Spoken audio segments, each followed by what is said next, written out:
Kala ko'y habang buhay tayo, kala ko'y hanggang dulo. Ihaba pa ng kalsada, dito na ba tayo bababa?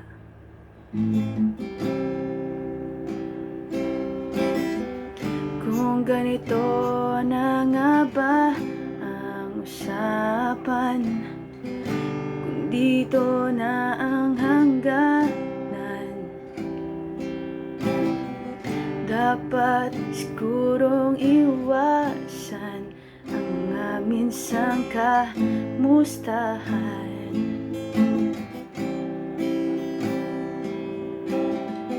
Mga nagkasanayan dapat nang kalimutan upang di tayo magkasakitan.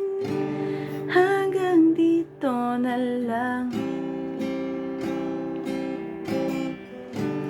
hanggang dito na lang.